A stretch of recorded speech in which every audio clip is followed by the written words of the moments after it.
know, you played center in a bowl game, you practiced there, but now it's full time Yeah. at that position. So, what's that mean? How do you improve, even though you've been playing there, you know, a good bit, practicing there in the past? The way I kind of think about it is, um, when I first started doing center, it was more like 100 level classes. You know what I mean, 101. You know what I mean, just get in there, general knowledge type stuff. Now it's time to get into those 300 level classes, and really start getting past that certain point and looking at the bigger picture and looking at outside of the guy in front of me, this guy outside of like DNs and stuff like that, and understanding the whole big picture so I can get able on the right guys and also be ahead of all the twists and the blitz and the all the different fronts. Just going out there and just kind of just improve upon the things I was good at, and then work on the things I was weak at. So just going out here and just trying to do something different every single day. How do you approach following what some people think may have been the best center to ever play here? Yeah. I mean, how do you go about it as I'm me, I'm going to play the way I play? How do you approach it? I mean, me and Zach play completely different ways. He's a kind of a wrestler kind of guy. I'm more like an athletic, get around, and stretch kind of guy. But like seeing that guy, seeing how he works, you just look at the things he does. You just kind of build that work ethic and just kind of bounce off the things he did. Going into that role, I mean, it stepped up my game another level because I know I got to go and fill those shoes, and also I got to be a leader in that room. So it kicked up my game another level, and I had a great offseason based on that. Just I had to change my mentality up. I had to be a leader in the room and had to follow those shoes. And we can't skip it. We can't miss a beat. Like, this is the year we should make a drastic jump and to get this 10+ wins. So I don't have a time to be going backwards. I have to be always going forward. What's the one thing you look at on tape or watching him, studying him, and you go, dang, man, that guy, that's pretty good. That's pretty special. What are some of the things? He's really good with his hands, because he's a wrestler. He had a wrestling background, so when he grabs people, he's able to control that body weight and control them and bring them in and cinch them in and keep them tight. Looking at that, what I mean, I'm trying to and put that in my game myself and trying to improve upon that. But yeah, they watch him and his hands are so strong and he's able to do things with his hands that now I don't think a lot of guys in this draft class can do. My perception, you talk about leadership, my perception was you've always been sort of a vocal guy that had good leadership qualities. Do you feel like you've always been there, and do you have to even step that up further now? Yeah, I mean, coming in my second year, I started playing early. Just a new guy coming on, and the team was really relatively young, and you kind of got to step up. But I mean, I always wasn't like a very talkative guy. Like, you ask anybody around here, I'm not like super talkative and stuff like that. But like, as I got older and as I got more comfortable, and my work ethic even stepped up, like I felt more comfortable stepping up and calling guys out and doing these type of things and leading other guys. So really just came down to really just getting those reps and getting older and getting stronger, and now a lot more people respect you. More people respect you if you really out here putting in the work. Because if you're one of those guys, the loudest guys in the room, and don't do nothing, don't show up on time, don't do this in the third, and people are not gonna respect you. So you just got to build that from day one. You got to build it up every step of the way. Zach's wrestling. Yeah. Did you have a second sport in high school that you incorporated? My second sport was basketball. So like that came down to like foot speed and stuff like that. So that's why I like, getting letting loose and get on the screens and running. I just feel a little more comfortable doing that. I assume you played more post player? I feel like me personally, I feel like I could do anything, but yeah. Compare and contrast this offensive line to last year's. I guess from the outside, people would say this one may be a little more athletic, the other one may be a little more physical, brawler type. How would you compare the two? How I compare the two, I think we'll still have I don't think anything's changed because we still have the same type of morals and identity, and nothing changes. So we're still going to go out there and be physical, but we're still going to add more things. We're going to unleash our playbook a little bit more, and we're going to be able to do a lot more things and getting guys loose and getting on some screens and running and letting guys get loose and stuff like that. But I think we still going to have that physical mentality. That just comes with our identity in the room. Is that a product of the experienced guys you got up front, you think? For sure. I think because we developed with each other. You know what I mean? We came in this weight program, and we have all worked with each other, and we're a close-knit group. So we go out there and we work together. We do extra workouts together, and I think and we trust each other more. So the guy next to me, I trust him to do his job, so I can be 100% and going fast. And if I make a mistake, my guy's going to pick me up 1,000%. Mental. You mentioned it, but Go ahead. the move to center is the hardest thing learning how to make those calls. I wouldn't say that because I mean, I've been in this offense for a very long time. Nothing's really changed. Some of the terminology's changed, but I wouldn't say it's really big different. Since after being here for a while, you kind of get this bigger picture, and you kind of see like what this is what the center's doing, this is what the guard is doing. So it makes my job much easier, and I can make these calls. So I wouldn't say it was the calls was much different transition. I think it was just the looking at the defenses and reading them. You know what I mean? Instead of just making these calls, I had to read the defense and call different things based on that.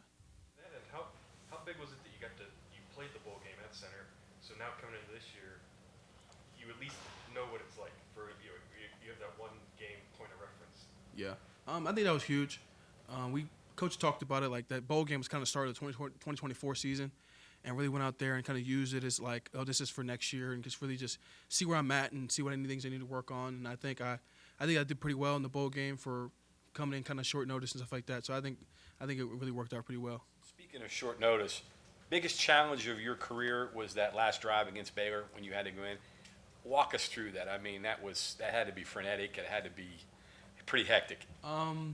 Situations like that, like I wouldn't say it was like really, really tough situation. I just went in there kind of like practice. We practice that all the time. We do mock games, and Zach goes down, get in there. I run in there, and you know what I mean. So we practice things like that, situations like that, and for sure. And I've been working practice. Like every practice, I work center every single day. So I'm doing the same things Zach's doing throughout the week.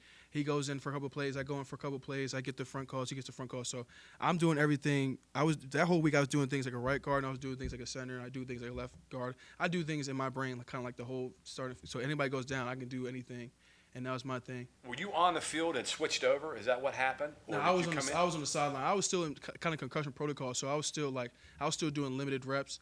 And that when he went down, I came in and kind of just. And then went to a big fog. Yeah. Yeah. Brandon, I was on the sidelines for that game.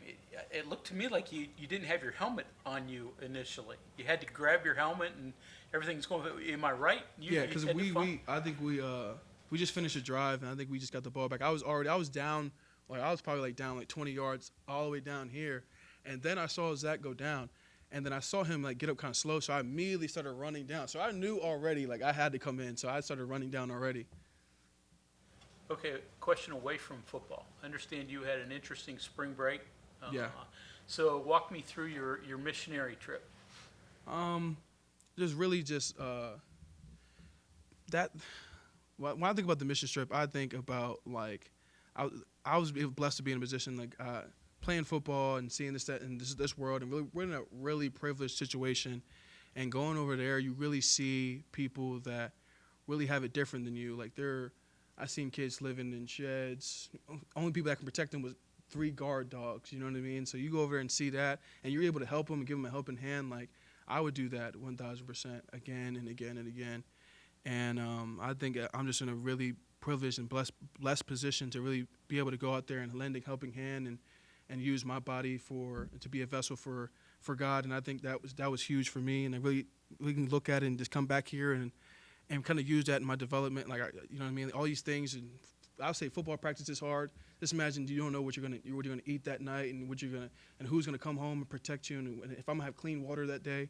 I go to practice and I got people hosing me down with clean water and stuff like that, and people chasing me down just to give me water. You know what I mean? And it's really crazy to go up there and see that type of stuff, and it really puts me in perspective. Guatemala, right? Yes. And what did you actually do when you went over there? Went over there, and there's a Christian school over there, and they work with people in the community, and they wanted us to go over there, and we built a stove for one lady and her family, and then we went and did food orders, and we gave out socks to people and water filters. So that was really huge. Even any comp tickets for anybody in Guatemala? Nah, their big thing over there is running. They like to run over there, so they probably wouldn't even care about football. Did you explain to them you're a college football player? Yeah. I mean, the average they're Mayan descent. Their average height over there is probably 5 feet tall. So I stuck out like a sore thumb. They looked at me, they were really confused. They could have thought I was anybody at that point. Right. Yeah. Part of a church trip, I assume. And in what church did you go through? I kind of just did it like a family type of thing. I did like a family type of thing. They usually do with a church, but this time we just kind of went as a family. But yeah. Who went with you then? Me, my wife and her family, Mm-hmm. and then that was pretty much it. do again? I mean, you Oh yeah. I'm trying to bring more guys this time. More guys this time. hard, but something worthwhile, I guess, is a good way. I mean, seeing something like that can't be easy. Oh, definitely not. For sure not. Because it just really just puts everything in perspective and how your life is going and how you do things and stuff like that. Yeah. Is that in line with what you want to do in your life? Yeah. Yeah. People and service and all for of sure. that? I mean, wherever I'm doing in life, I for sure just want to come back and go to that place and just help out again. Like even next year, like when I'm doing like my prep for the drafts and stuff like that, I for sure want to do that trip during the spring break. Well, whose idea was it? Was it your wife? Was it you? Was it her family? How did this all come about? That's a thing they've been doing for years. They've been doing that for years now, and we finally got the right time, and they kind of planned it a year and ahead. They found out the spring break schedule, so the best time for me to come and do some manual labor, I would say. Only me and her dad was only guys on the trip with muscle, so they had to wait for me, I guess. Gotcha. Brandon, get back to playing center a little bit. As often as you guys operate in shotgun, what goes into, I guess, successful snaps and understanding, I guess, that the ones that are successful go unnoticed and the other ones that go noticed are the bad ones, I guess? Yeah. With that, I just kind of do the same routine and being consistent, finding things that work for me. Like look at where my hands play. Some guys like doing different kinds of snaps and different hand placements. I just gotta find out what works out for me and what I can really let loose in and not feel like I'm having to slow it down. I can just be one flowing motion. So that's for me. Just have it flow and kind of be consistent the whole time. So consistent snaps, I'm getting in the same spot every single time, and I can really just build upon that. Excluding your buddies, take them out of this.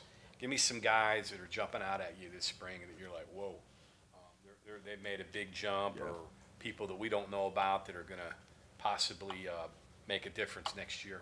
I think people that's made a really, really big jump is Johnny Williams. He's done a really, really good job and being consistent. He's being a lot more physical. He had a really good offseason, really working hard to get stronger. He's a young guy, still has a young body, but I think he's still starting to figure out like how to use his body because he has a big frame, and I think he's just still getting into this mode. But I think he's really coming along, and I think he looks really, really good right now. Him and Landon. Landon's doing pretty good. He's been in the program for a couple of years. He had a really good offseason, getting stronger. He's making good mic calls and stuff like that, and he's really trying to become more of a leader in the room. And I think my job is just continue to push those guys because I don't want them guys to get complacent because they do look at us like we're fifth year, sixth year guys and like, oh, we're not going to play. But you still have to practice like you have to play snap one at Penn State. And you guys still got to work hard and still get better in the spring reps because you don't know what's going to happen. You know what I mean? Like one thing can happen.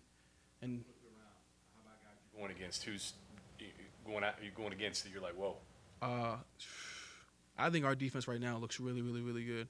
Really, really good. I think Fatorma, he's doing a really good job. He's super strong, long-armed guy. Hammond Russell, he's really going to surprise a lot of people. He's working hard. He's getting his body right. He's continuing to come along. And we got new guys like T.J. Jackson. He coming in. He's doing pretty well in pass pro reps. He's moving well. Sean Martin, he's using his arms. He's using his length. He's feeling pretty strong. We could say Josiah Trotter, he's doing pretty well. He's a freak of nature. You know what I mean? You see his family, what his family does. He's out there flying around. He's seeing stuff before stuff even develops. Like he's going to be a really, really good key part for us. I think everybody in the defense right now is looking really, really good. Is he tough to reach, get to? For me, I wouldn't say no because you know what I mean. I know what he's going to do. I see it coming. I see a lot of football, so but he's moving. He's making us work, and he's really moving. He's doing a really good job. No issues with him laterally or movement or any what? No, he's pretty good. he's explosive. He's flying around. You can see him moving around. Like if you see him move, he don't like nothing happen to him. He's flying. He's flying. Brandon, you were talking earlier about your basketball background. Sean was in here earlier. He's got a basketball background. Rodney, obviously, as well. If you created a starting five out of current WVU football players on the basketball court, who would you put out there? I for sure. Okay, yeah, it'd be Rodney, him. It'll be Aiden. He's pretty good. And then the last guy, I'm trying to think who else. I'm thinking of guys that played basketball on the team. Yeah. I'm trying to think of like we got Sean. He's gonna be at the 5. He's for sure gonna be at the 5. Yeah, you got any power forwards? yourself? I'll probably use myself as a power forward. I can just spread the floor. I'm trying to think of another small guy. I'll probably use RB Burks. He shot one free throw in here. He actually made it, so I'll go with him. Not a lot of guys are making this free throw. Nick was good in high school. Yeah, he'll be our fix it sixth man. up? He'll be our sixth man. We just can't have to be. We can't be. Yeah, we gotta do a little. We gotta lower down the size a little bit. Do you and Nick as well? You guys are sixth-year guys. Do you feel old? Oh, for sure. Like when you look around and you ask guys what year they was born, they say 2006. I'm like, whoa. I shouldn't be here with you, but nah, we look at each other. We still try to keep it young, I guess. We still try to move around and run around, but yeah, we do look at each other like, man, we feel we are old, you know what I mean? So when our knees are hurting, our backs hurting, we in there doing extra recovery, yeah, we can feel it a little bit. Are you the only married guy left now? Yeah. Brandon, the hand stuff that you're talking about with Zach and his wrestling background, I'm not saying you picked up wrestling, but anything that could, I don't know, close that gap of how he was so good there and you're trying to develop that, other exercises, skills, things like that you've been working on? With that, I just gotta be conscious of where my hands are at every single rep. Still trying to work on it, still trying to get better at it. That just comes with this grip strength and just being strong and just working on that stuff and being conscious of it. Like if you're conscious of it, I think you'll be able to do it. My thing is go out there and practice, and I'm trying to look at one thing I need to work on. If I need to be my snap hand, my off hand, just need to work on those type of things.